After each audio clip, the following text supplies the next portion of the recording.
Afternoon, good evening, wherever you are.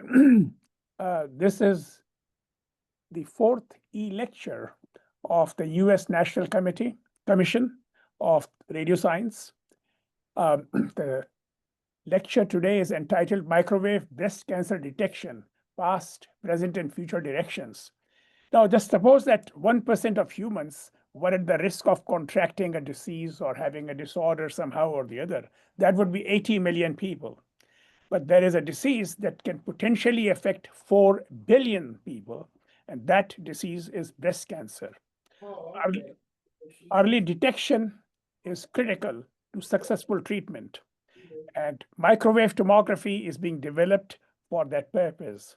One of the pioneers in that area is Professor Cynthia M. Furse, who is the Distinguished Professor of Electrical Engineering at the University of Utah. She is devising experimental devices as well as computational tools to detect breast cancer non-invasively. Professor Furse is a fellow of IEEE, ACE, and the National Academy of Inventors. She received the 2020 IEEE Chentotai Distinguished Educator Award and the 2025 Harrington Mitra Award in Computational Electromagnetics. This lecture is being recorded and will be made available on the USNC-URSI website as well as on the YouTube channel. And I'll take this time to introduce my co-chair, Professor Jamesina Simpson, also from the University of Utah. Jamesina. Yes, thank you. Thank you for joining us, and thank you for that great introduction. Thank you, Cindy, for offering this lecture. And right now, if you're watching live or soon, we, USNC-URSI, we're in the final stages of planning for the 2026 National Radio Science Meeting. So we hope you can join us for that. Registration just opened up, and you can also make your hotel reservations. So Cindy, it's all yours. Okay, well, thank you very much. I'm very honored by those of you who have chosen to join in person, and I'm equally honored by those of you who choose to spend your time watching this online. I'd like to actually give a real shout out to the international community that is working on this international problem. As Aklesh pointed out, it's a very serious problem, but also scientists all over the globe have joined in to substantial efforts in all different ways of dealing with breast cancer. I'm going to talk today specifically about the microwave versions. There are other ways of detecting breast cancer as well, but I'm going to be talking about the microwave ones. I'd very much like to give acknowledgement to the part of the university work that I'm describing here.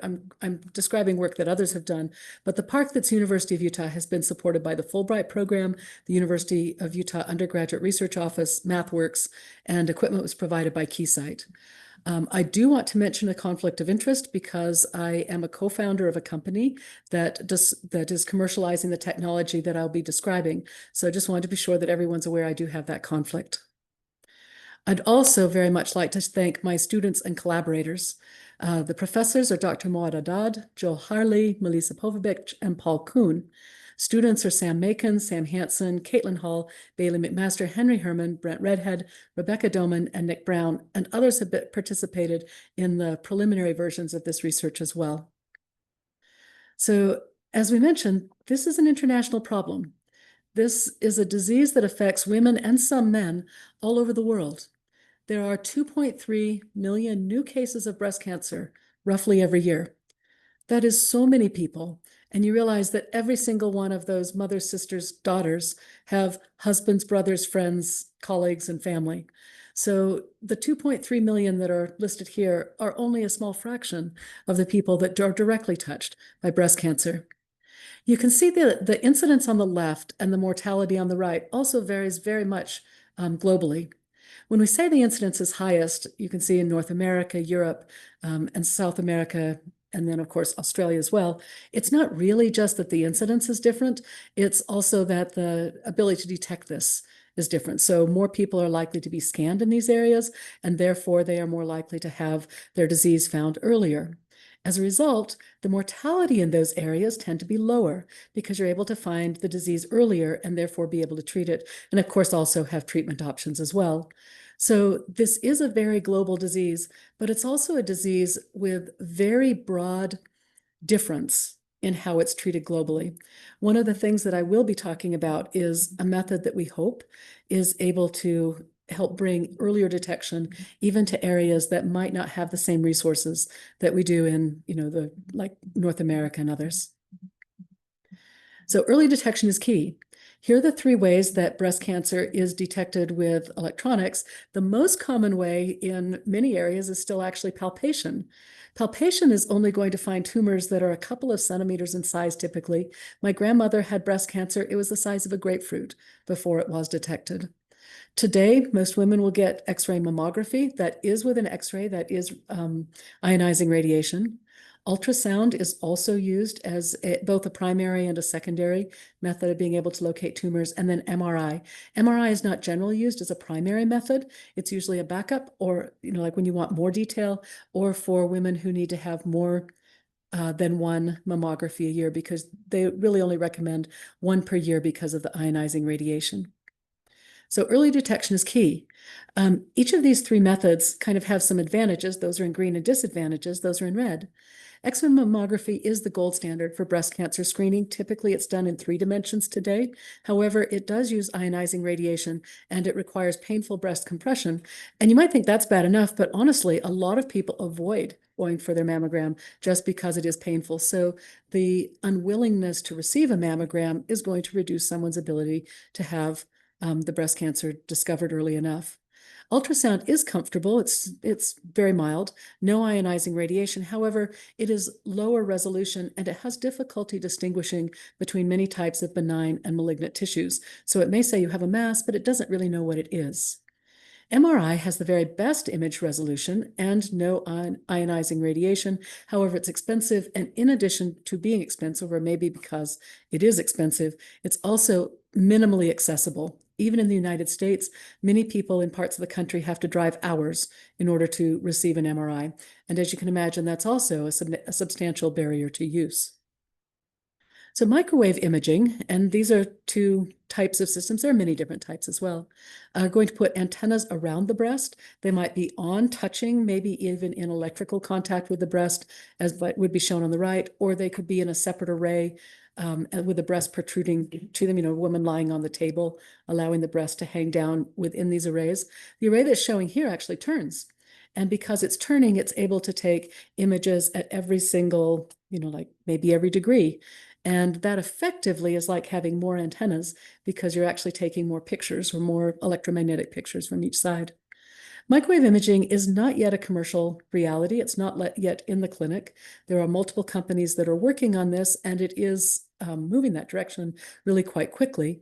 It has a really good compromise between cost, penetration depth, and sensing resolution.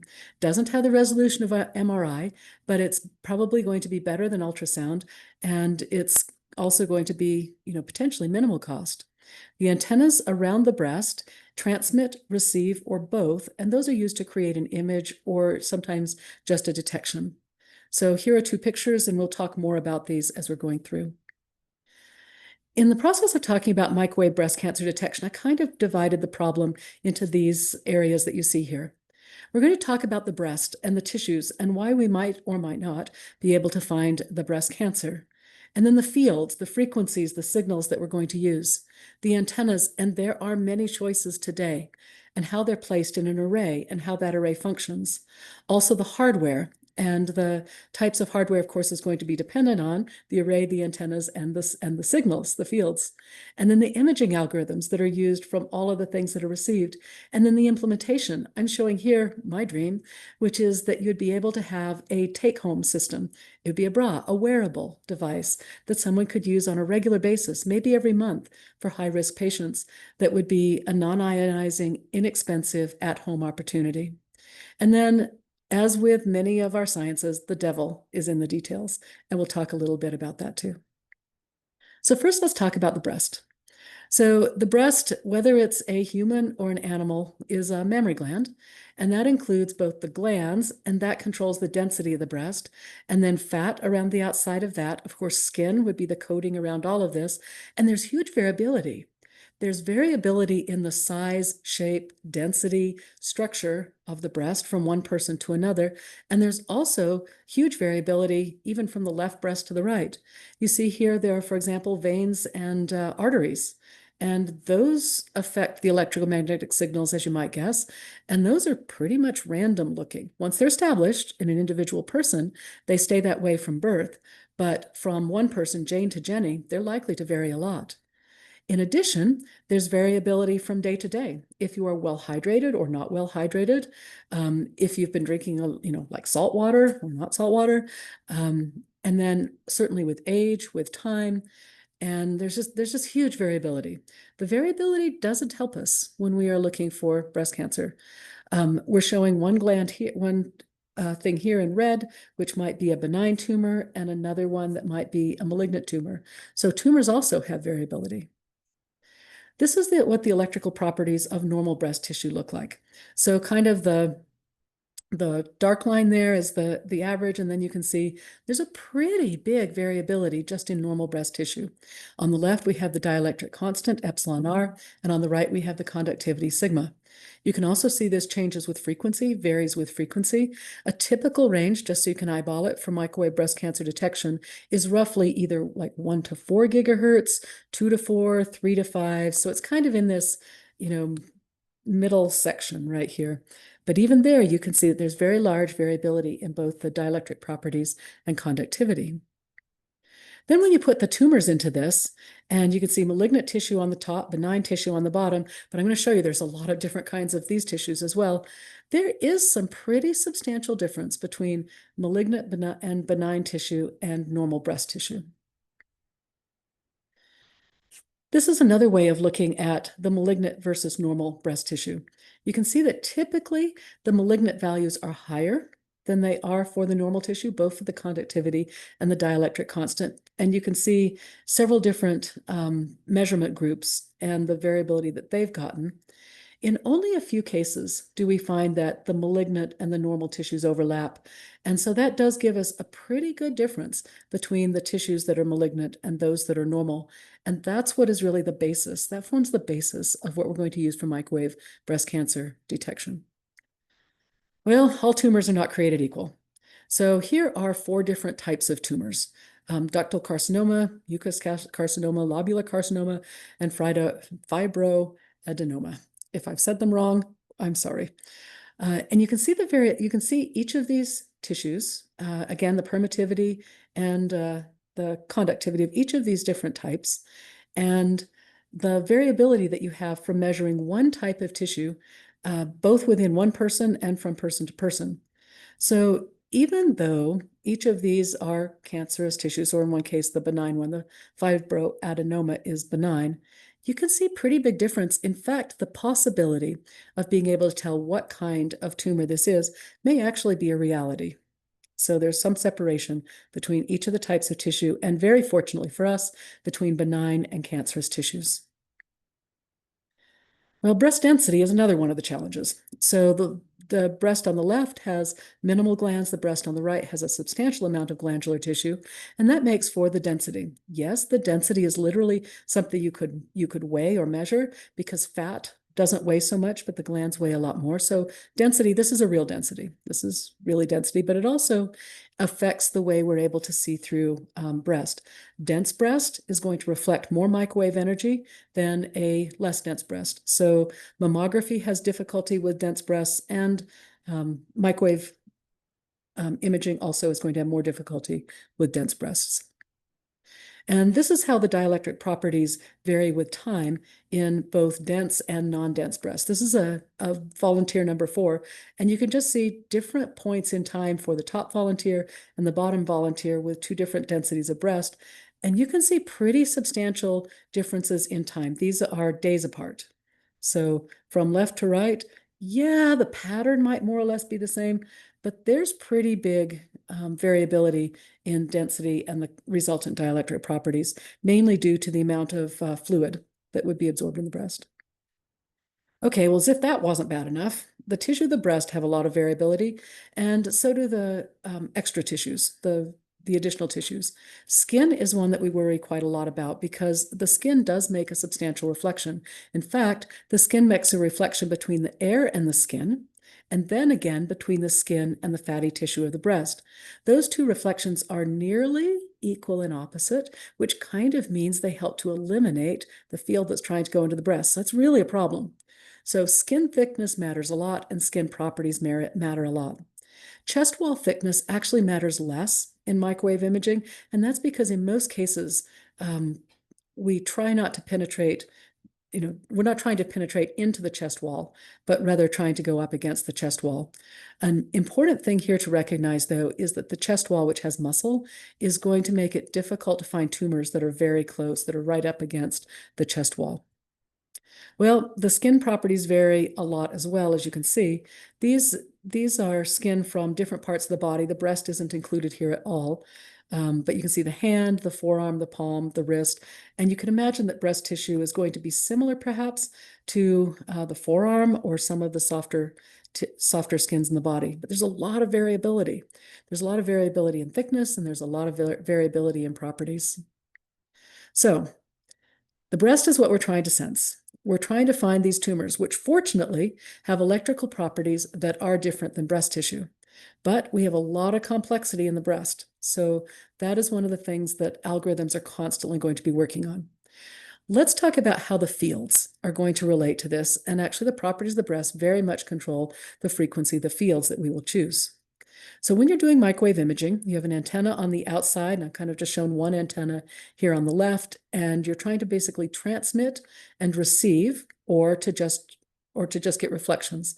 Some algorithms use only reflection, some use only transmission, and some use both. But you're basically transmitting and receiving from one antenna to another with some target in between. The target we're looking for is a tumor, but of course you have all kinds of other targets in there too, like the blood vessels and veins and the fibroglandular tissue of the breast. That's what we're trying to do. The trade-offs are going to be that if we want to have a deeper depth of penetration, of course, we need to have a suitable depth of penetration, you'd want to lower your frequency. But for better resolution, you'd want to use higher frequency or broader bandwidth. You'd like to use more antennas to get higher resolution too when it comes to the imaging algorithms, but the more antennas you use and the higher frequencies and the broader bands, the longer time that someone's going to have to hold still, which that people don't do very well. They still have to breathe. So more antennas are great, but they take a longer time. And then if you want to improve your signal to noise ratio, you can take more time and do more averaging, and you can use a narrower band. So see, all of these engineering trade-offs are constantly bumping up against each other. And to my observation, at least, there is yet an ideal determination about what all of these should be. So these are still open for interpretation in each of the systems that are under test today. So I want to talk about the different types of signals that are typically used. The sine wave is what a vector network analyzer would do. That is the most common method that has been proposed and used. The sine wave, and I put its frequency spectrum down there, it just means that we have a sine wave at one frequency, and so it has one dot on a frequency spectrum. Now, with a vector network analyzer, you certainly can change the frequency and do another measurement, and change the frequency and do another measurement, and change the frequency and do another measurement. Each of these are done sequentially. So a sine wave is what a vector network analyzer is going to be doing. There are many ultra-wideband systems as well. The most common ultra-wideband system, or maybe the first, is a square pulse. Well, no pulse is actually really square, but it's an attempt at a square pulse. So it's just a turn on, turn off the voltage, and then receive the signals. I put its frequency spectrum down there too. These are going to turn out to be important. So the frequency spectrum of a square pulse is centered at DC at 0, and then it spreads out like a sinc function. And you'll notice that 1 over the period of the pulse is where you have your first null. So usually people try to consider the bandwidth to be within that first major frequency peak. So that's your square pulse. Now your chirp pulse is kind of a mixture of these two. The chirp pulse is using the sine waves, except what it's doing is just running all the sine waves and not like stopping in between. It's just increasing the frequency of the sine wave as a function of time. And this is what the power spectral density looks like for that. So it's also got a broad spectral density, but notice that at DC or 0, it's small value. So these are 3 of the common signals that are used today. And then I'm also going to talk about different ways of doing spread spectrum. And in particular, if you were doing communication, you would call this direct sequence spread spectrum, or DSSS. So on the left, I'm showing you just a regular pulse train. That's not what's being used. I'm just showing you that because you're likely to be familiar with it. So if you just have a square wave, now that's kind of like having your pulse, but over and over and over again, and you take its frequency spectrum, it is a sync. Now this is the magnitude, so it's not showing the negative values. And it's just showing you the decrease in, each of the magnitudes as we go with frequency. So this value right here, 1 over T0, is going to be your first null. But then if you were to take that square wave and instead of just making it a square wave, make it a code. So in CDMA, code division multiple access, you'd use something called a pseudo noise code, or PN code. And what it is, it's a code. It's a set of ones and zeros, if you will. Like this one would be, 1, 0, 0, 1, 1, 1, 1, 1, 0, 1, 0, 1, 1, 1, 0, 0, 0, etc. So it's this PN code. Now, the reason that it's a code is it looks like noise, right? It kind of has the appearance of noise, looks random, but it isn't really. It's repeatable, and that's why it's pseudo noise. So a PN code is a repeatable code, digital code, set of ones and zeros, or think of it as set of ones and minus ones. And it's also a square pulse train. It's just a coded square pulse train. It also has a sync-like frequency spectrum because it is a square pulse train, and its first null is here at F0. Again, this is going to be important when we start talking about the frequency bands that we want to do. Now, if you made your PN code longer, because you can design PN codes of, I'm going to say almost any length. GPS is billions of codes of bits long. So if you go from 20 bits to 127 bits, as I've shown here, but yet you use the same frequency, if you're still running with a pulse width of T0, you still have the frequency spectrum. You just have better frequency sampling, and you also end up with better averaging. Better signal to noise ratio is also going to be the case. So this is where we're going to go from the single pulse to a multiple pulse train, and it has significant frequency advantages. But what did we say earlier? Let me just step back up to what we said, right? Let's see. Where did I decide what frequencies we wanted? I guess I haven't. Okay, so the frequency band, oh yeah, right up here where we were looking at the frequencies of the tissues. Most microwave energy is not running at DC. You can't run an antenna at DC. So instead, you're going to have to choose a frequency range that's going to be reasonable for your antennas and still gives you decent breadth of penetration, which is going to be, depending on the system, somewhere between 1 to 3, 1 to 4, 2 to 4, 2 to 5. So roughly in the 1 to 5 gigahertz range. Let's come down here and see what that would look like here. Well, with a sine wave, we certainly could run, let's say, a 3 gigahertz signal. If we had a square wave, 3 gigahertz is already clear out here on the right-hand side. We're not getting any signal through. Trip pulse is going to have more out here at 3 gigahertz, but it's still pretty lame as well.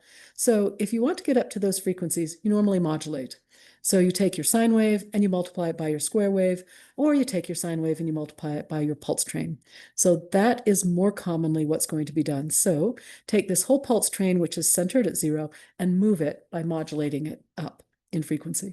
So just multiply it by a sine wave. So that's what's really going to be happening. So when we talk about the frequency spectrum of these signals, it's going to be this center point right here is going to be at the frequency of the modulation. And that's going to be at roughly, let's say, 3 gigahertz. Okay, so when we're talking about the signals that we're going to use, let's also talk about the different ways that you might do microwave imaging.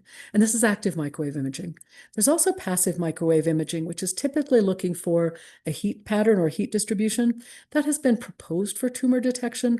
But aside from tumors that are very close to the surface, it hasn't had that much usage. Tomography and radar are probably the two biggest things that are used.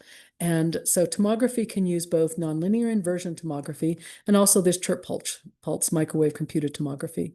Holography is being used as well, but I'm not going to cover that as much because tomography and radar are kind of like winning the day right now. So there's confocal imaging and time reversal.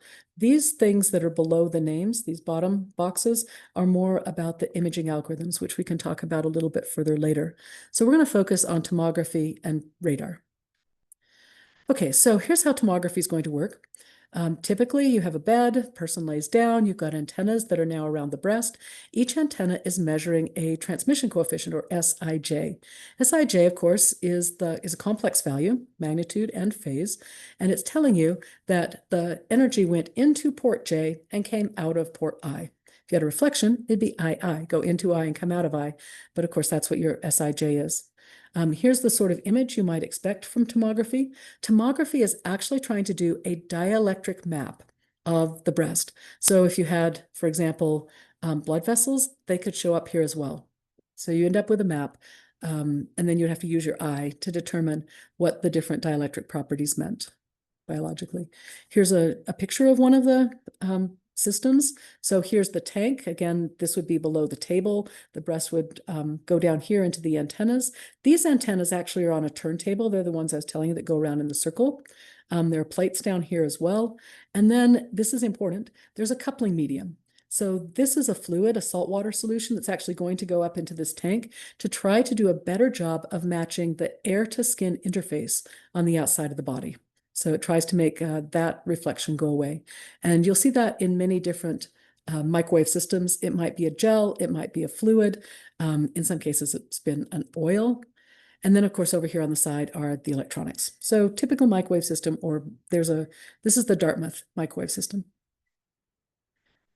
So here's another confocal radar system. To just looking at the antennas, it'd be a little hard for me to just say which one's tomography and which one's radar. It's really the signal and how the processing is done.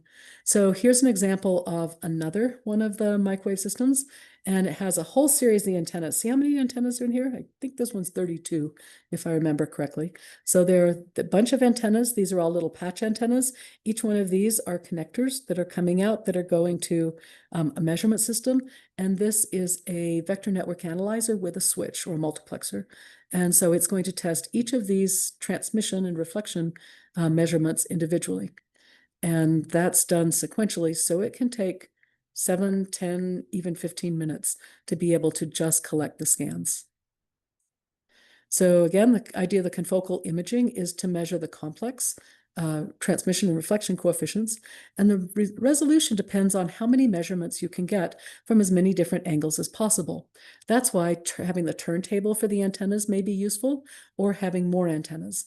Now, of course, the more antennas is kind of a double-edged sword. You've got to be able to fit them, like physically fit them into the space. So high-frequency antennas are smaller. You can put more there, but they won't transmit as deep, so you won't get as good a depth of penetration. So you're after as many antennas as you can. But then, of course, those of us in antennas know that the more antennas you have, the merrier their multiple interferences. So that doesn't help your imaging either. It will tend to blur your images. So here's a picture of a confocal radar image, and it's really just looking for reflection. In the case of radar, you're usually not trying to do a dielectric map. You're just trying to emphasize reflectors. So here's the chirp pulse radar system that I showed you before. Again, it's antennas that are turning it in a circle so that you're able to get as many measurements as possible. You have a vector network analyzer with this switch or multiplexer, and again, some control circuit for that as well. But again, remember, for every single one of those reflections, every single one of the positions of those antennas, all of those reflections have to be measured sequentially with a vector network analyzer. If you have 16 antennas, that is 256 measurements. And if you're going to measure that over a broad set of frequencies, and the vector network analyzer does that sequentially, frequency 1, 2, 3, 4, 5, and so on, and then the RF switch is going to have to switch between 256 of those, that's a lot of measurements. That's a lot of dwell and resting time. And that's a long time that a patient has to hold still. And again, even just breathing doesn't count as holding still. So in this system, This is some specifics for this particular system, the one done by Islam and others. Here are the antennas. Those are nice broadband antennas. These look like horns. They've got slotted edges. They've got a very nice broadband feed. They are planar horns. They are tipped so that they are pointed towards the breast, and they are turned around on a circle. The phantom that they used here is a silicon phantom, and you can see they made an outer shell, an inner shell that's kind of orange. That would be more glandular tissue, and then 2 tumors. And their resulting images, now these are reflection images, so it's not really a map of the electrical properties, it's a map of the largest reflection. You can start to see some pretty good imagery of the reflectors that they are seeing with both 1 and 2 tumors. So pretty promising devices here. Okay, so we've talked about the breast and its complexity. We've kind of talked about several of the different types of fields that might be used. Let's look and we've talked about one picture of antennas. Let's look at some more of the antennas that might be used. Antennas are one of my favorite things. I hope they're yours too. So the simplest antennas that we could imagine for this use would be like a patch antenna or perhaps a patch bow tie antenna. Both of these have been done. Both of them are promising. The patch tends not to be as broadband. The bow tie, of course, is broader band. But if you want to make the antenna even broader band for a smaller size, you want to add more shape to it. Basically, the concept of being able to do, I'll go back here, the concept of being able to do a broadband antenna is to have multiple paths for the current. So in the case of the bow tie, it's a really good demonstration of this. One of the paths of the current is just from the feed to the edge. That's the shortest distance from left to right. But another path for the current is from the feed up to the corner, which is a little bit longer, supporting a lower frequency. So the patch, the square patch, it just only has one kind of path for the current, so it tends to be low band. The dipole bow tie tends to be broader band, and even broader band would be something like this, which has more opportunities, more paths, more different paths that the current can take, and consequently, it is broader band. So here's a nice broadband antenna. And then here's another broadband antenna. It's sort of like the Vivaldi patch that you saw before, the one here on the right, but it's got this spiral sun design, which again tends to break up individual frequencies and give you more possible paths for current. Another one on the left is the lotus petal, which has many options for different sizes of current path as well. So it tends to be broadband too. So here are 2 more broadband designs. Here's the one I just showed you a few minutes ago, and now imagine how many paths for current does this have? It's very much like a bow tie, right, this way. The feed is also broader band than a typical bow tie feed, so it really helps. And then this little circle, this little cavity right here, tends to help with the broadband matching. Okay, so all of those antennas are great ideas and everything, except that if you really look at each one of these antennas, maybe this one's a little bit better. We really want an antenna that has a ground plane on the back. The reason you'd like to have a ground plane on the back is you don't need to do transmitting away from the breast anyway. That's wasted energy. And also there are likely to be interferers over there. People moving their hand, somebody moving around, equipment moving around. There's no point in picking up noise that you don't need. So you'd really like to have antennas that have a backing, a ground plane. One of the really good ground plane designs is this cavity-backed aperture. It's a stacked patch. By stacking the patch, they're able to increase the bandwidth. Really, it's instead of increasing the bandwidth, you're getting multi-bands. That's how you get the broader band. And then each of the antennas has a cavity that's backing it. Tends to make it so that these antennas don't couple to each other nearly as much. And so they can actually be closer together, physically closer together. Okay, so this is just the smallest of tours on the kinds of antennas that you might have. And the trade-offs are making sure that you have a good ground plane so that you don't transmit out to the rest of the world and pick up a bunch of noise, and having a nice way of being able to keep the antennas from cross-coupling is really great. And then either having multiband or broadband is very helpful. So that's what people are usually after with their antennas. And then they put these antennas in an array surrounding the breast in some way. So here's an example of one type of slot patch antennas. Now, these are not broadband slots. These are actually pretty narrow band. And you can see it's not a very big design, pretty reasonable in size. But this is just a uniform square array, 4x4 planar array. That's one possibility. Here's an enclosed array. You could take these planar arrays, you put them in a box, and then you'd have however many antennas on each side of this box, and that would be your enclosed array. A hemispherical array, of course, makes sense when you're considering a breast, especially if you want to be able to have some kind of mild compression so that the breast is actually in contact with each of these antennas. So I'd say many of these designs are hemispherical arrays. This is a flexible 16 antenna array. This one is from the group at McGill.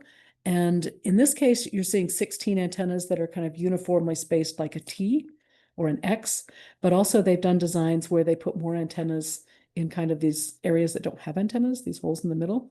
These are also broadband patch antennas. They don't yet have ground planes on the back, but that would be useful. But there's another set of antennas, and you can see the connections coming out with the intention of this being able to be a microwave bra in the future. So we have a lot of choices for antennas. We have a lot of choices for arrays.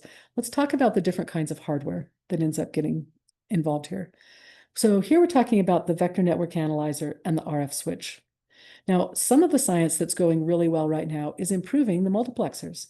Now, that's not just for our application. That's for so many applications. It's nice to be able to test multiple channels. MIMO has definitely been the friend of microwave breast cancer hardware.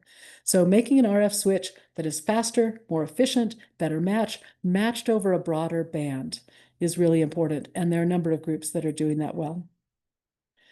Now, I'm going to spend a little bit more time with the work that I've done in conjunction with McGill, where we've been using the spread spectrum, the direct sequence spread spectrum, and putting that on the flexible antenna array.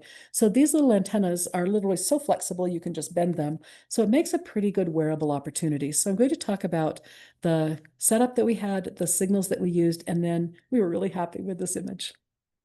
So the idea again is to have a wearable or portable device. I showed you at the beginning the huge disparity across the world in the detectability, in the detection of breast cancer. And in part, that's really just from the availability of test tools. Not everyone in the world can make it to get an MRI, and many people can't even make it to get a mammogram. So being able to have something that is less expensive that could even if this were in a doctor's office, it would be better than having nothing at all. But the hope is that this can be a portable at-home device. So here we had, the way we did the testing was actually with a vector network. Okay, the traditional one would be a vector network analyzer attached to a multiplexer switching network, where each one of these attaches to each of the antennas. If you have 16 antennas, that is a typically vector network analyzer is 2 ports. That's a 2-port to 16-port multiplexer switch. Now, each of those ports goes to an antenna connected to the SMA, and each of these antennas is placed specifically in a specific spot in the bra. What we're going to use to be able to tell what a tumor is we're going to use this rubberized phantom, and it has this plug. So this red thing is a plug that you can pull in and out. And some of the plugs have normal breast tissue, and some of them have tumors of different types and sizes. The idea is to measure both the reflection and transmission coefficients. In a typical day, that could be done either with a vector network analyzer or, we need to convert that to the time domain. That would be done often with a chirp-Z algorithm. That's different from a chirp pulse. It's a chirp-Z algorithm to do the conversion. And then a delay multiply sum or DMAS algorithm is used to create the image. So that's how it'd be done today. Great. But it takes too much time. This thing takes 7 to 10 minutes to be able to do a single scan. So our hope is to be able to use the pseudo noise codes multiplied by a sine wave to get them up into the 3 to 5 gigahertz range and be able to connect those to as many channels as we need to. Now, an SSTDR here might be 2-port, but you could actually make it N-port, as many ports as you need, and it could send different pseudo noise codes at the same time on the different channels without interference, without having to have a switch. So the top system would measure sequentially, the bottom system would measure simultaneously, thus cutting the time to milliseconds or seconds. Well, here's the effect of moving the switch. Switches really aren't that great, it turns out. Saying research is getting better in multiplexers, but still the switches are pretty limiting. So these are the reflection coefficients with and without the switch. And you can see that there is more reflection from having the switch, the blue line is worse reflection, the red line is better reflection. So getting rid of the switch would improve the reflection coefficients. So here's the system and how it might work. You'd have a P encode generator. Those are typically linear feedback shift registers, JK flip-flops, something very simple, can produce these repeatable pseudonoise codes. And then you would modulate them. I originally described modulating them by a sine wave, and that's all fine, but it's actually less expensive in hardware to modulate them with a square wave signal generator. And it works just as well. The signals are a little bit different, but it's very effective. So you're going to have modulation either with a sine wave or more likely in the hardware, you're going to build a square wave. That gives you a square wave modulated pseudonoise code. Then what you do is you send that down, let's say, into one of the cables that's going to be attached onto an antenna. You send that into an antenna, it comes back, here's the reflected signal coming back, and it gets cross-correlated with a copy of the original signal. And that's one of the reasons that it's so important that you be able to reproduce this signal continuously. The response that you get looks like a time domain pulse. It isn't actually a time domain pulse. The thing that you sent in the time domain was a pseudonoise code. But the thing that you're going to evaluate appears like a time domain pulse. And so this sync-like signal, it's literally a sync multiplied by a triangle. This sync-like signal is what you're going to run your imaging algorithm on. So that's how you can use a direct sequence spread spectrum system. We call it spread spectrum time domain reflectometry. So again, here's what happens. You send your analog code into your antenna, and we have to modulate this in order to get it to a frequency that the antenna would resonate. You send your first P encode in, and it comes back, and you get a correlation. Or you could simultaneously send in your 1P encode, and then it could be received at all of the antennas at the same time, and they could do the correlation for all of them at the same time, so be able to measure all the channels simultaneously. Then, let's see, nope, I guess I didn't draw this. The next thing you could do is send in 2P encodes at the same time, 3P encodes, 4P encodes. Because they are orthogonal and don't interfere with each other, you could do all of your system, all of your measurements simultaneously instead of sequentially, being much faster without a switch. So we did these tests and we went to McGill. Thank you very much to Melissa Popovic. And we used their flexible antenna array and their marvelous silicon phantoms and put the device in. We did actually use a switching network in this case because we don't yet have an SSTDR that's designed with all the P encodes. So the hardware to do this hasn't actually been built with the multiple P encodes, been built with singles. So we had to test this with a switch. This is the Phantom. As I mentioned, there were a series of plugs that you just slide in and out of these holes to either have tumors or not have tumors. And these are the options. So we had, some had fat, some had skin, some had tumor, some had 15 millimeter ovals, circular 7.5 millimeter, and so on. So there were very many choices for type of tumor that you could insert into your Phantom. The Phantom was then inserted into a bra, which had connectors that were coming out to the device, the test device. Here's the switching network underneath the table that you kind of see there, pointed to the switching network. And the device that we used is from Keysight. It's an N7081A. Calibration was done at the ports. We didn't calibrate at the end of the cables where the antennas were because we didn't want to disconnect them and possibly, break the system. So calibration was done at the ports, although in real life, you'd want to calibrate it at the end of the cables instead. This is a spread spectrum time domain reflectometer. It puts out pseudonoise codes. They are modulated with a square wave also. They're modulated up to it can test up to 5 gigahertz. So we put in these different tumors. Well, let's see what happened. So in this case, the width of each line, the width of the line of each color is indicating the confidence interval that we have in each of these tests. So we did a lot of tests so that we could have pretty narrow confidence intervals. And you can, in fact, see the difference between no tumor and each of these tumors. The no tumor is the black line. That's down here at the bottom. And each of the tumor lines is bigger, bigger, and biggest. Interestingly, it's not necessarily the very largest tumor that gave us the largest response. Sometimes having a different dielectric and even a smaller tumor had higher response. But you do, in fact, see the effect of each tumor. And so these were the reflection coefficients. And if we look at the transmission coefficients, we actually see even more difference between the tumors. So you've got both transmission and reflection coefficients are being responsive to the fact that there's a tumor there. So then we did something called detectable change. And detectable change is looking at each antenna. So for example, down here at the bottom, we've got the receiver antenna on the y-axis and the transmitter antenna on the x-axis. So 0.11 down there, the yellow one, means it's the reflection coefficient from port 1 to port 1. And then if we go transmit, let's go up here, this orange one right there happens to be 9,9. That's a transmission for antenna number 9,9. And you can see that the reflection coefficients tend to be larger than the transmission coefficients in many cases. And that is partly because the antenna, the path between let's go for antenna number 3. If I just transmitted to antenna number 3 and then reflected back, that distance is really a lot less than transmitting to through antenna number 3, let's say all the way over to number 6. So the reflection coefficients tended to be the largest. Furthermore, the transmission coefficients, let's look at those. So we had big transmission coefficients up here between like 14, 15, 16. Let's see where those are. Here's 14, 15, and 16. These that were transmitting close to each other certainly had larger values. The tumor is over here by antenna number 3. Well, these had pretty big transmission coefficients over here.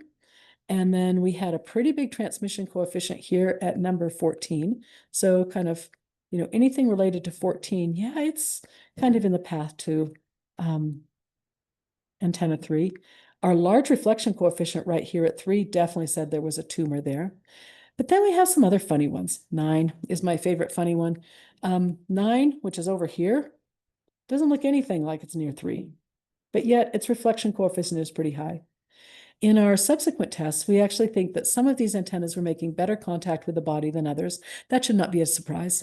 In order to make contact, you used a bit of that squirty gel, the same conductive gel that's used if you get an EKG, put some on each of the antennas and then press that into the phantom. So it's certainly reasonable that some of these antennas are actually going to have better contact than others. But this was how we measured detectability. That still isn't going to be how we're going to detect the tumor, although in this case, the reflection coefficient would have been a very effective way to say there's a tumor near number 3. What we really are going to use is an imaging algorithm. So that's the hardware. And with the hardware, we have the opportunity of using any of that hardware with any of the imaging schemes. So the idea with an imaging scheme, and I'm showing you this in the time domain, but the same thing applies in the frequency domain, is each of the transmitter elements, the transducer elements, are a different distance away from each point in the breast. So for each point that you want to predict, you figure out how far it is electrically from each of the other points, and then you take each of those measurements, which are necessarily delayed, you adjust the time delay based on how far they've gone, and then you just add them up. So delay, multiply, and sum gives us the largest possible peak, telling us where we think the tumor is. You could do the same thing in the frequency domain. In that case, it just means that you are, by delaying, it means you are phase shifting your sine waves. And then again, you're multiplying and summing. So delay, multiply, and sum are some of the most common algorithms. There are many versions of DMAS algorithms, and they can be done in both the time or the frequency domain. It shouldn't give us a surprise that they can be. We know in electromagnetics and all other signal processing that you can convert back and forth to time to frequency. If we made all our measurements in the with the vector network analyzer, that means they are all frequency domain sinusoidal measurements. They can be converted to the time domain, as they have been here, to be used in a DMAS algorithm using a Fourier transform, or a chirp-Z, or any of the other conversion algorithms. So this algorithm could be used with any of the hardware that I've shown you so far. Well, when you do that, what you're going to get is an image. In this case, what we're looking for is a difference. When we're doing a DMAS algorithm, we're not doing a dielectric map. We're doing a reflector map, and that means the largest reflection is going to be the brightest color. So this is the difference between the Sij with and without a tumor. So that's using the two different plugs that you might put in. First, you put a plug without a tumor, do all your measurements. Then you put a plug with a tumor, do all your measurements. And then you convert from the time to the frequency to time domain, in this case using a chirp Z, and you do the DMAS image generation. And you do in fact end up with what appears to be a reflector very close to X, which is the actual point. Now, even with that, we kind of looked at that and said, we're not exactly sure where X is, because when you put your phantom in, getting it just a little bit misaligned would be just as easy as putting your sock on, just a little bit twisty in the morning. So I can't say that we missed by 1 millimeter or 2 millimeter. Honestly, when you're putting on something wearable and flexible and squishy and squashy, you're kind of in the ballpark there. But it would not be difficult to convince someone that this tumor probably warranted going and getting an MRI scan. Now, that's what we're really doing with microwave medical imaging. In the countries that have access to all possible imaging schemes, probably the best use of this is going to be as an adjunct, being added on. So not that you would get not that you get a mammogram and a microwave image at the same time necessarily, but you might get a mammogram and a baseline microwave image, then go home with a portable device and test every month. Would be a common test, we're told. Test about every month. And if you start seeing differences like this from your baseline, it's time to go back and get some additional imaging, probably an MRI in that case. The people that would want to do this most would be those who have a high risk of breast cancer, those who have already had breast cancer and had it removed and it has a chance of recurring, or those who have a family history, the genes that would indicate breast cancer in families. Those are people who should be scanned much more often. Now, in other areas who don't have access to all of the tools that we have in the United States, it could be the primary source of imaging. And in that case, you still need a baseline, but you might take a baseline from an average person.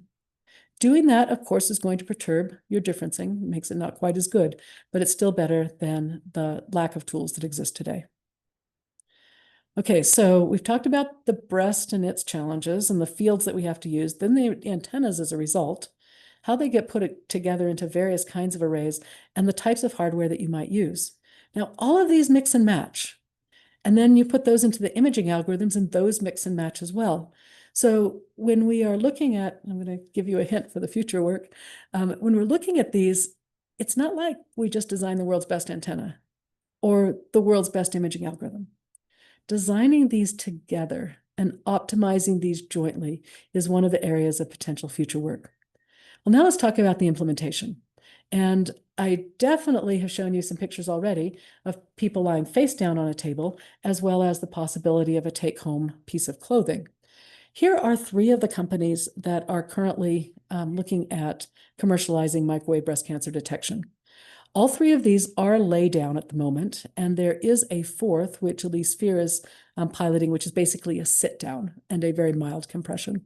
But basically, a person lays down, the breast penetrates through a hole into some kind of matching fluid in all cases, and then the antennas are below it.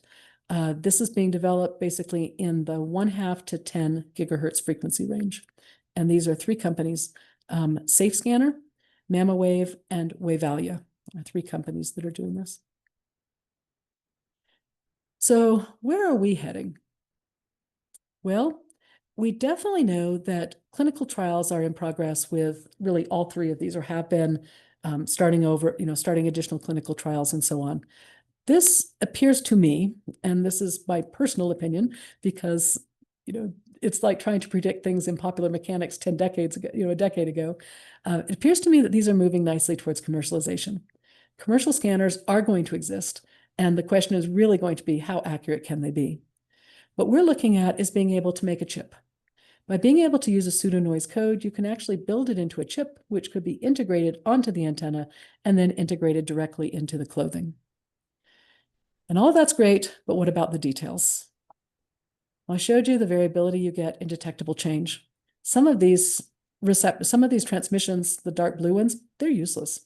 They actually are not helpful. They are really noise. So being able to have algorithms that can select the signals that are valuable and those that are not are really important. The different types of delay multiply in some algorithms are important. Some are better than others. And then the effect of the skin is substantial. Now, this skin had no matcher. Having a matching thing to improve the skin response is no doubt important. So being able to consider the effect of all of the things that can go wrong and all the variability and try to eliminate the parts of the system that have more noise and emphasize the parts that have less is definitely an area that algorithms are going. In the fields, we really don't know what the optimal frequencies are. Let me show you a bit about our most recent tests. We have a 3D printed breast model based on those from Manitoba. Thank you very much. They provided these available for breast cancer researchers around the world. And if you put the tumor in different places, how far does this antenna really see? We used these devices. We evaluated our confidence intervals. And looking between 2.5 and 3.75 gigahertz seemed to be the optimal space, but the optimal frequency range. However, that was based almost exclusively on the antenna and its size. The antenna was really what was controlling our detectability more than anything else. So if you want to get to lower frequencies, just make the antenna bigger. Okay, so how far does this antenna see? Again, by dipping the antenna on the left, we've got reflection data. So if the antenna were here's the antenna up here at the top, this little blue triangle, you can see that the reflections are very strong by the antenna. But if I were to find, like with this reflection, I'm kind of losing it, even not before halfway into the breast.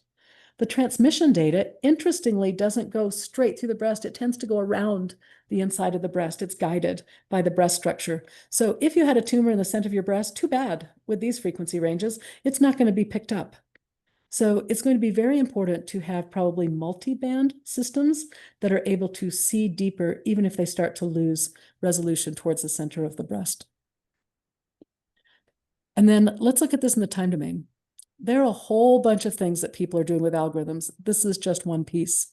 If I look at the left, this is the actual sampled data with and without a tumor. And you can see, yes, I can see a little bit of tumor difference in the tumor. But this is poorly sampled data, really. We're missing all the peaks. So if instead you use some method of smoothing like zero padding, you can actually enhance your tumor response with almost no cost. So there's future work going on in every single aspect of this type of system. There is measurement going on with the breast tissues, and more needs to be done. The choice of fields is still up in the air. The antennas, there are so many choices and more coming. The methods of putting the arrays together and using them and possibly even moving them, rotating them, the different types of hardware, the different signals, the different imaging algorithms, and the different implementations. And again, the devil is always in the details. The ideal frequency combinations don't yet exist. And I think those are still going to be, there's still very much room for debate on those. The ideal array doesn't yet exist. Complexity and cost are important trade-offs. The hardware, new hardware is being developed specifically for this purpose. And then you might wonder, isn't artificial intelligence in here somewhere? Yes, of course it is.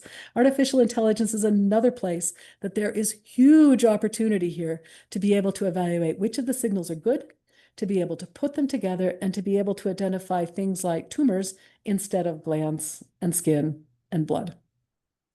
So there are so many opportunities for all researchers around the globe to work together on this huge international problem. It's an area rich with excitement and opportunity and value that I hope researchers young and old will join in this very important quest. And thank you very, very much. And I will be glad to answer questions.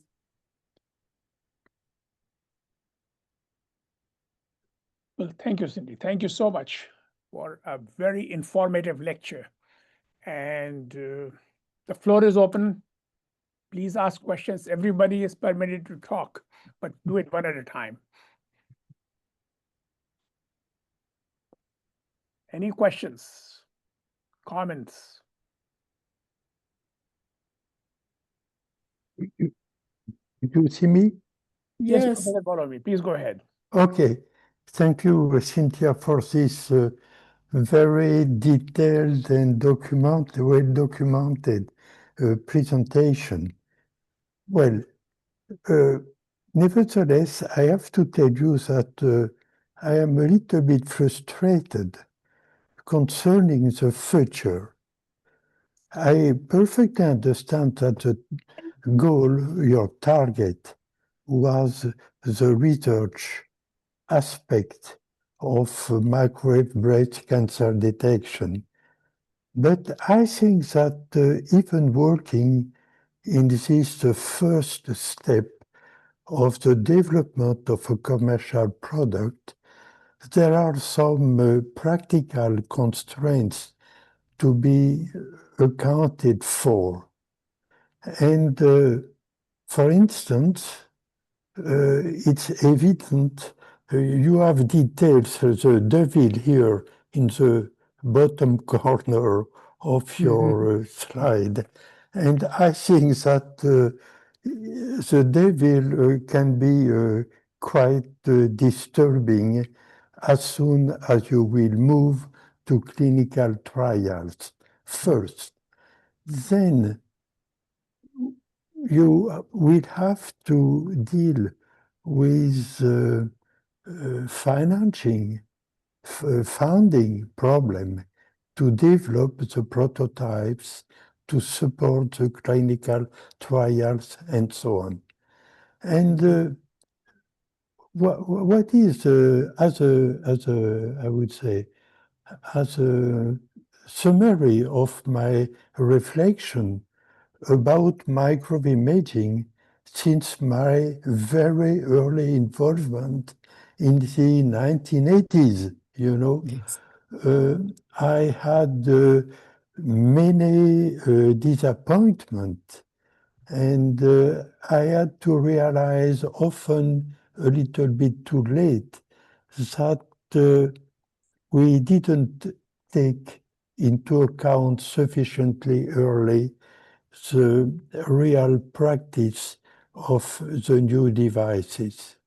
And without willing to be pessimistic, I have organized a conversation on microwave for medical applications at the last CAMA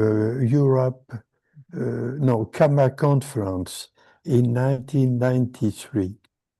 And at that time, I was claiming that all the work done at that moment, we were probably entering in a new era.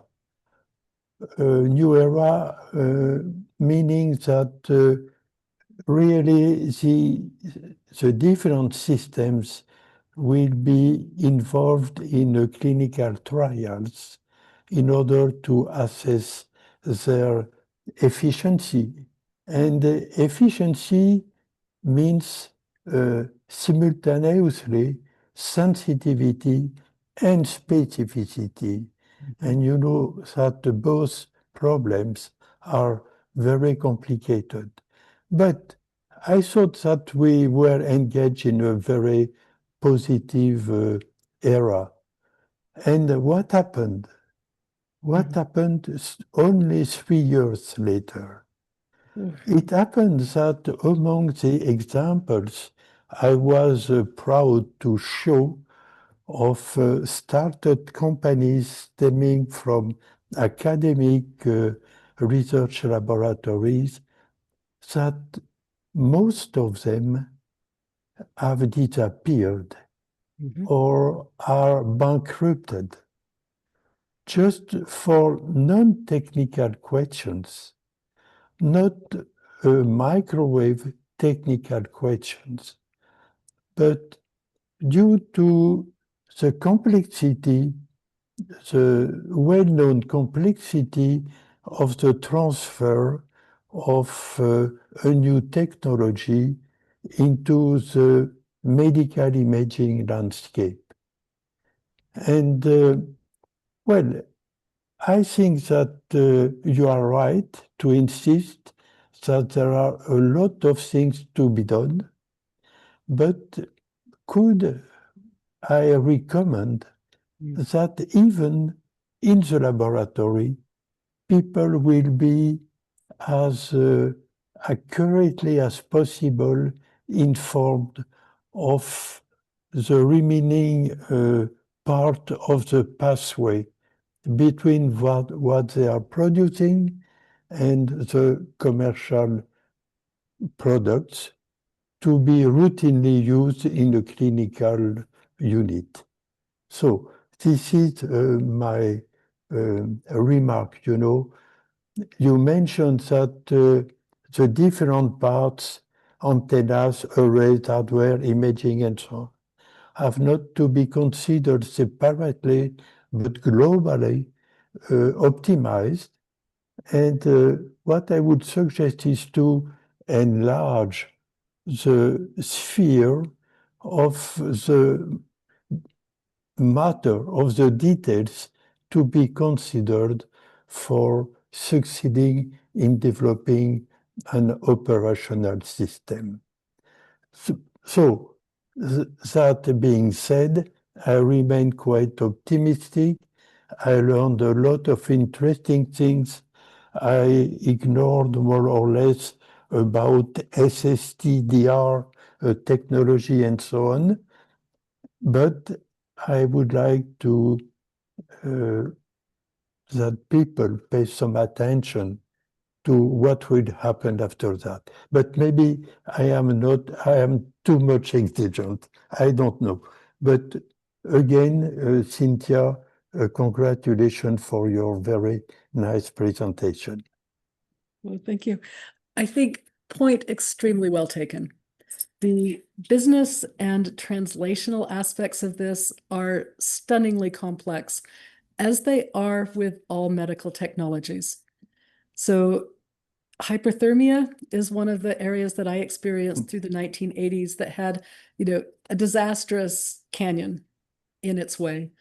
And there were major changes, pivots, that had to happen in order to get it out of that canyon of doom that you quite rightfully describe.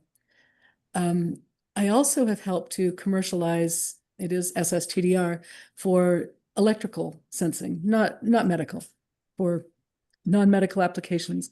And there were plenty of canyons in there as well, requiring substantial pivots. You're absolutely right that it's very valuable to formally involve the engineers, the doctors, the clinicians, the financiers, et cetera, in a genuine discussion and path detection, shall we say, towards commercialization. It's important to move very explicitly through this. Now, some companies do this and others don't. There are several formal ways of doing this. My own personal favorite is called the lean canvas. You'll find that as a standard thing on Wikipedia even, to be able to explore through that. And then I'm not at complete liberty to talk about a couple of things that we're working on, but let me challenge everyone who is listening. There are some very important features here. One is breast cancer might be one of the hardest things that we could do. Are there easier medical imaging applications to which this might be applied first, helping the companies live through the valleys of death? That's one. Another is maybe it's not just medical. What are things outside of medical that might be imaged in many of the same ways? So the technology moves itself forward to this holy grail, but it might actually pick up some other interesting application points on the way. So I think that's a grand challenge to leave our engineers with, because I think there are a lot of smart people here with a lot of smart ideas. Okay, I'm sure. And Cynthia, if you allow me just the last word, I will be very happy to have the opportunity to meet you and discuss with you at the coming TAMA conference, and maybe I hope to the conference to be held in Lisboa with probably organized by Raquel Conceição. Okay, thank you again for your splendid presentation. Thank you. There is a Q&A that I'm going to ask. This is on behalf of Devin Mary George. how Okay. to identify malignant tissue using dielectric constant and conductivity. Oh, yes. Okay, so let's go back actually to that section. Let's go back up to the top and see the different tissues. Now, I'm going to say that personally, I hope the measurement community continues to expand on these data sets because the variability is so huge, mostly because of the different tissue types. These slides are a little bit hard to just glance at and see the difference between normal, which is in the middle, malignant on top, and benign tissue on the bottom. But you can see that the conductivity, which is on the right, is super helpful. So conductivity is even more different than the dielectric constants. Now I'm going to go to the next one, which is a different set of measurements showing you malignant and normal tissues. There are no benign tissues that are shown here. And you can see pretty substantial differences between the dielectric constants and the dielectric constants of normal and malignant tissues and the conductivities of normal and malignant tissues. And this is all great, except it neglects the variability of the tissues themselves. So the ductal carcinoma, all the carcinomas here are malignant tissue, and the bottom fibroadenoma is a benign tissue. None of these are normal tissues. And you can see the permittivity on the top and the conductivity on the bottom that are specific to each of these different types of tissues. So there may be enough difference to tell the difference between the tissues if you could get a good measurement of their permittivity and conductivity. If what you're doing is just reflectivity, however, the radar imaging that I was showing you, not a dielectric mapping, a large tumor with a small difference would give you a similar reflection to a small tumor with a large difference. So it would be a little bit difficult to tell the difference between these type of tissues with the radar algorithms. I hope that addresses the question a little bit. Great, thank you. This was asked by Mary Devin George. Other questions? You can simply ask the question straight away. You are Okay. allowed to speak.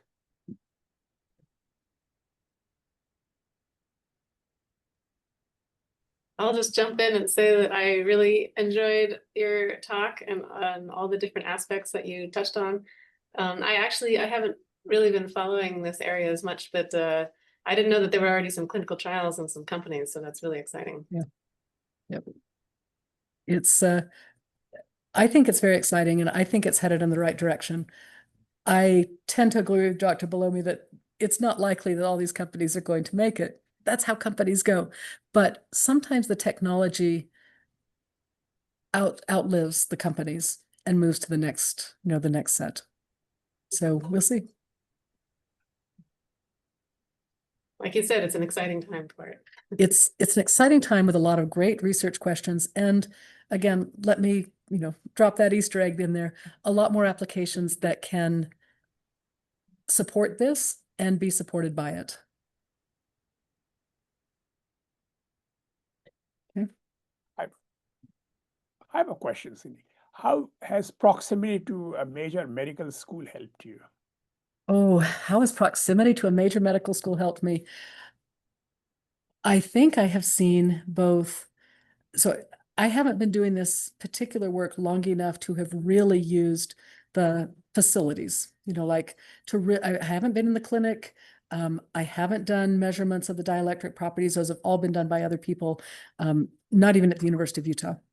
So none of the facilities, but just the concepts of working with clinicians who are pretty much willing to take anything Wild West that we're willing to give them initially, but then yet they are so appropriately demanding and like, oh, it looks like such a great idea, but wait a minute, I need to be able to find a 1 millimeter tumor. So I think having the challenges that the clinicians bring to bear is really important and effective for the engineering. So just having people ask the right questions and really push and challenge, probably the best. So knowing your client is important, so to say. Yes, knowing your client. And I think we have to work intimately with them. We can't just like develop something and throw it over the fence. It doesn't work that way. So you work together, you try something, and they say, well, wait a minute, no, it's got to be more like this. Oh, okay, I can make it more like that. So just working together is really important. And in that context, I also have another question. How does the University of Utah have an entrepreneurial ecosystem or supportive ecosystem? How has that helped you or hindered you, for that matter? Okay, actually, I'm currently working with the entrepreneurial ecosystem at the University of Utah, exploring some other applications that I think may be helpful in bridging some of these huge canyon gaps. So yes, there are formal ways. In fact, these are open to, I believe, everyone at universities in the United States. I'm not sure what's available outside the United States, but it's the National Science Foundation Innovation Corps, I-Corps program, which does the lean canvas in very formal ways. And our university has access to a program called ZAP and Boom, and then on into I-Corps. I believe those are available to all universities in the United States.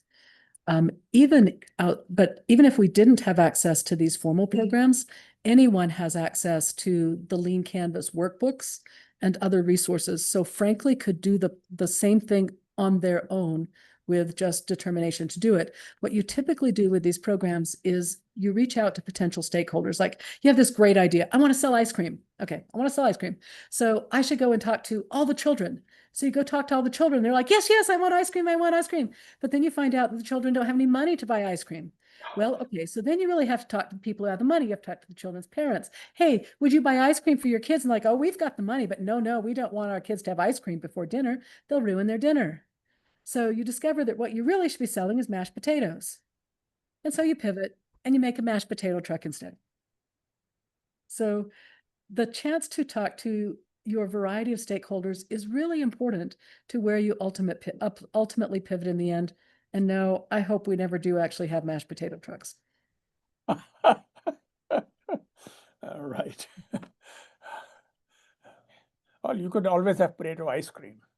You could, yes. Doesn't it remind you of Oscar the Grouch? Yes. Well, Oscar the Grouch just wanted the garbage. Remember, he especially liked that. So he'll take all the wrappers. So yes, it's very important to use the formal entrepreneurial ecosystem. I do believe that these companies are probably they have to, right? It's the only way. But frankly, it is a soapbox. I didn't quite mean to be on this soapbox, but you do see I have a conflict of interest. I have a conflict of interest because I have started a company. Engineers shouldn't be the CEOs of companies. They don't need to be, right? You don't have to be the business person. But if you know nothing about the business, you're not as helpful an engineer. So deeply embedding the business and the engineering tends to make every application better.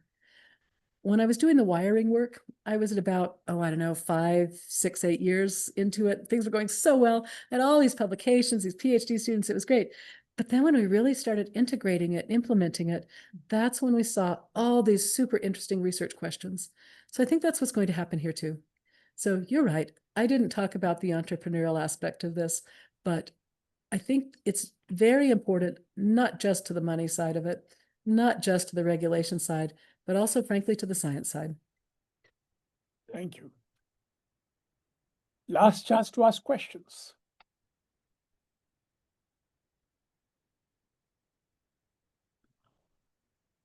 If not, thank you again. Thank you, Cindy. Thank you for a wonderful. Okay, then I get to ask the last question. Yes. Who's coming too? Who's going to come join us as well? Who's going to come and join in this grand adventure? That's my last question. Well, I hope some people do join, some young people in particular join, because I that's hope very so. important. I hope so too.